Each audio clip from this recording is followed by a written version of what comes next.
Assalamualaikum warahmatullahi wabarakatuh. Nama saya Siti Nur Alfidayah dengan NIM 2004411001006. Di sini saya akan melaporkan ujian akhir semester dengan soal deteksi anomali mata kuliah data mining. Dosen pengampu Ahmad Yasid, Skom, Mkom.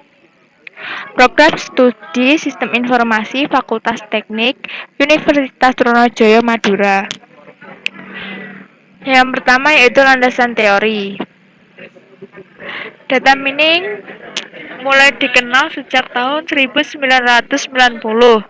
Ketika pemanfaatan data menjadi sesuatu yang penting dalam berbagai bidang, mulai dari bidang akademik, bisnis, hingga medis.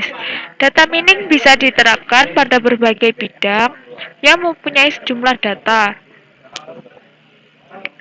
Tetapi karena wilayah penelitian dengan sejarah yang belum lama, menjadikan data mining perdebatan pada posisi bidang pengetahuan yang memilikinya. Menurut Ariyanti dan Iswardani, data mining adalah campuran dari statistik, kecerdasan buatan, dan riset basis data yang masih berkembang. Jadi dapat disimpulkan bahwa data mining adalah serangkaian proses untuk menggali nilai tambah berupa informasi yang selama ini tidak diketahui secara manual dari suatu database. Informasi yang dihasilkan diperoleh dengan cara mengekstraksi dan mengenali pola atau mekanik data yang terdapat dalam database. Pekerjaan yang berkaitan dengan data mining dapat dibagi menjadi 4 kelompok, yaitu model prediksi atau prediction modeling, analisis cluster atau cluster analysis, analisis asosiasi atau association analysis, dan deteksi anomali atau anomaly detection. Untuk yang A, yaitu model prediksi atau prediction modeling. Model prediksi merupakan pekerjaan yang berkaitan dengan pembuatan suatu model yang dapat melakukan pemetaan dari setiap himpunan variabel ke setiap targetnya. Kemudian menggunakan model yang sudah ada tersebut untuk memberikan nilai target pada himpunan baru yang didapat. Ada 2 jenis model prediksi, yaitu klasifikasi dan regresi. Klasifikasi digunakan untuk variabel target yang sifatnya diskret, sedangkan regresi digunakan untuk variabel yang sifatnya kontinu atau berkelanjutan. B. Analisis cluster atau cluster analisis. Melakukan pengelompokan data ke sejumlah kelompok berdasarkan kesamaan karakteristik masing-masing data pada kelompok-kelompok yang ada. Data yang masuk dalam batas kesamaan dengan kelompoknya akan bergabung dalam kelompok tersebut dan akan terpisah dalam kelompok yang berbeda jika keluar dari batas kesamaan kelompok tersebut. C. Analisis asosiasi atau association analysis. Analisis asosiasi digunakan untuk menemukan pola yang menggambarkan kekuatan hubungan fitur dalam data. Pola yang ditemukan biasanya mempresentasikan bentuk aturan implikasi atau subset fitur. Tujuannya adalah untuk menemukan pola yang menarik dengan cara yang efisien. D. Deteksi anomali. Deteksi atau anomaly detection. Pekerjaan deteksi anomali berkaitan dengan pengamatan sebuah data dari sejumlah data yang secara signifikan mempunyai karakteristik yang berbeda dari sisi data yang lain. Data yang karakteristiknya menyimpang atau berbeda dari data yang lain disebut outlier. Algoritma deteksi anomali yang baik seharusnya mempunyai laju deteksi yang tinggi dan laju kesalahan yang rendah. Deteksi anomali dapat diterapkan pada sistem jaringan untuk mengetahui pola data yang memasuki jaringan sehingga dapat diketahui adanya penyusupan jika pola kerja yang datang berbeda atau perilaku kondisi cuaca yang mengalami anomali juga dapat dideteksi dengan algoritma ini. Untuk yang kedua, A. Kerangka pemikiran. Kerangka pemikiran tersebut terbagi menjadi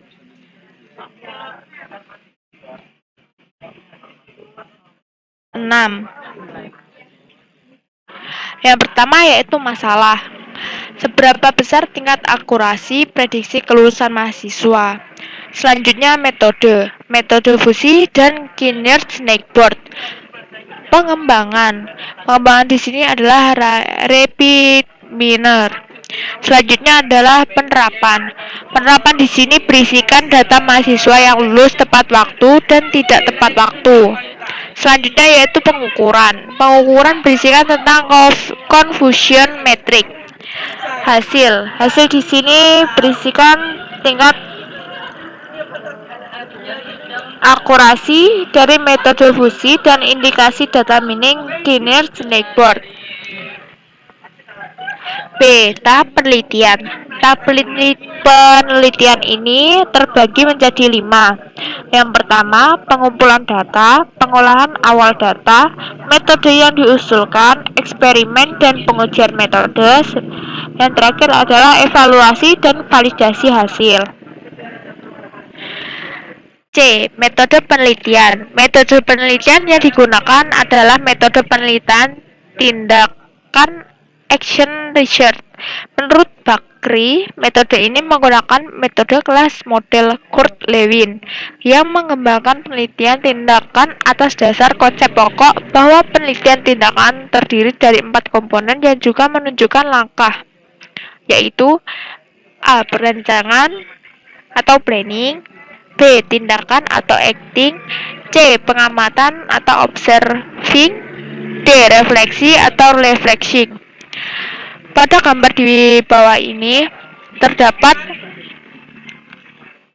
urutan yang saling terhubung.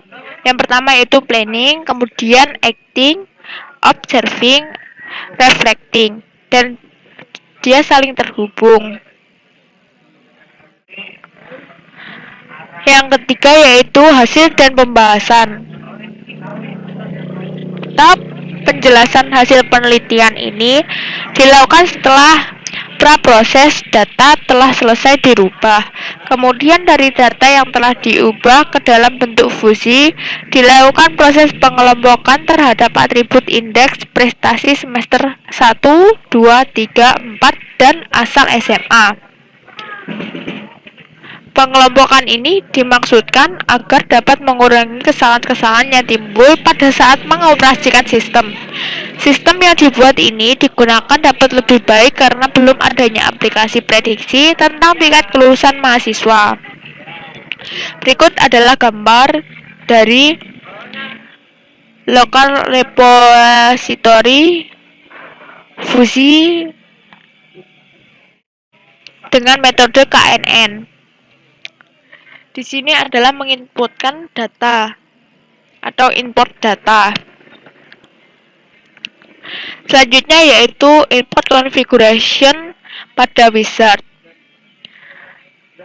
dengan data npm, nama, IP sem itu semester 1, IP sem 2, IP sem 3, IP sem 4, SPMB, SMA, JK, masa studi, dan klasifikasi.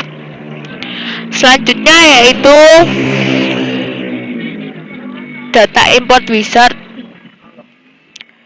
Di sini adalah penamaan atribut.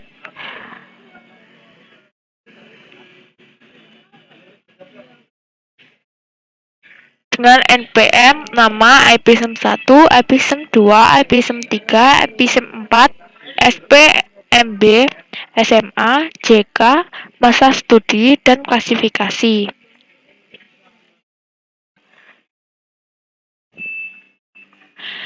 Untuk yang A yaitu pengujian. Pengujian yang dilakukan dalam penelitian ini menggunakan tabel confusion metric. Pengujian ini menghitung akurasi terhadap prediksi yang dilakukan dengan model Kinnear Snakeboard. Confusion metric juga menghitung jumlah prediksi mahasiswa yang lulus tepat waktu dan terlambat. B. Hasil pengujian. Hasil pengujian dapat dilihat pada result overview, pada tabel atau plot view. Dengan akurasi pada tabel view, dengan prediksi tepat, prediksi terlambat, dan kelas recall. Berdasarkan true tepat, berisikan 1138, dengan true terlambat 287. Kelas precision 79,86%. Pada prediksi terlambat, true tepat itu bernilaikan 94, true terlambat itu 163. Pada kelas precision 63,42%.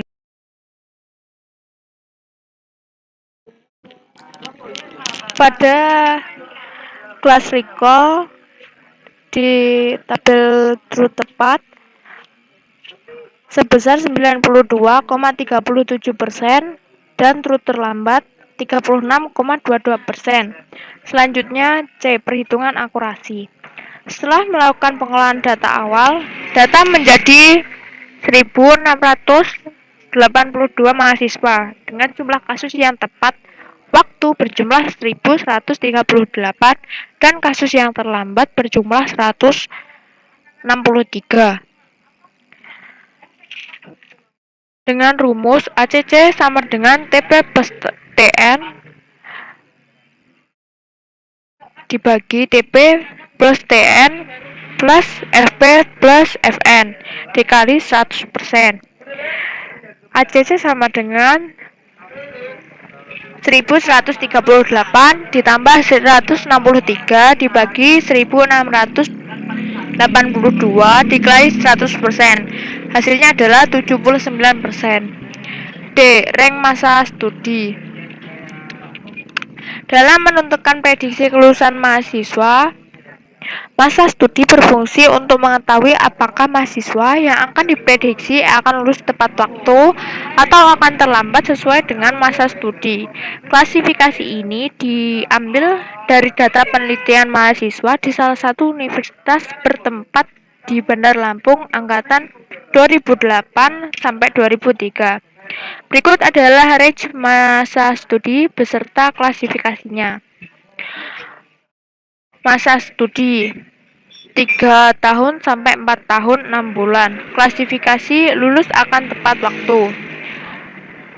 Yang kedua yaitu lebih dari 4 tahun 6 bulan atau kurang dari 7 tahun. Klasifikasi lulus akan terlambat. Kesimpulan dan saran. Kesimpulan, telah berhasil menampilkan nilai akurasi dari prediksi kelulusan mahasiswa menggunakan tools RapidMiner sebesar 77,35%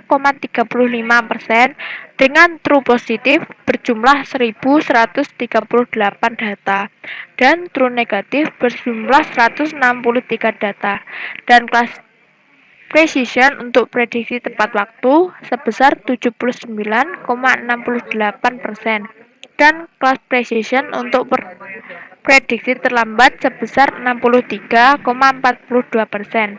Memiliki kelas recall untuk true tepat sebesar 92,37% dan kelas recall untuk true terlambat sebesar 36,22%. Saran, hasil penelitian ini diharapkan dapat dikembangkan dengan membuat aplikasi prediksi menggunakan tools selain RapidMiner sehingga dapat memprediksi secara lebih akurat.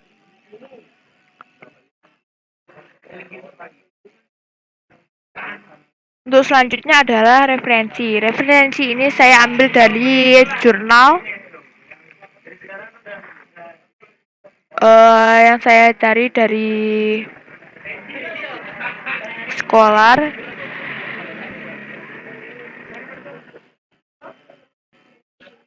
dan juga Google. Mungkin cukup sekian dari saya. Apabila ada kesalahannya, saya mohon maaf. Saya ucapkan terima kasih. Wassalamualaikum warahmatullahi wabarakatuh.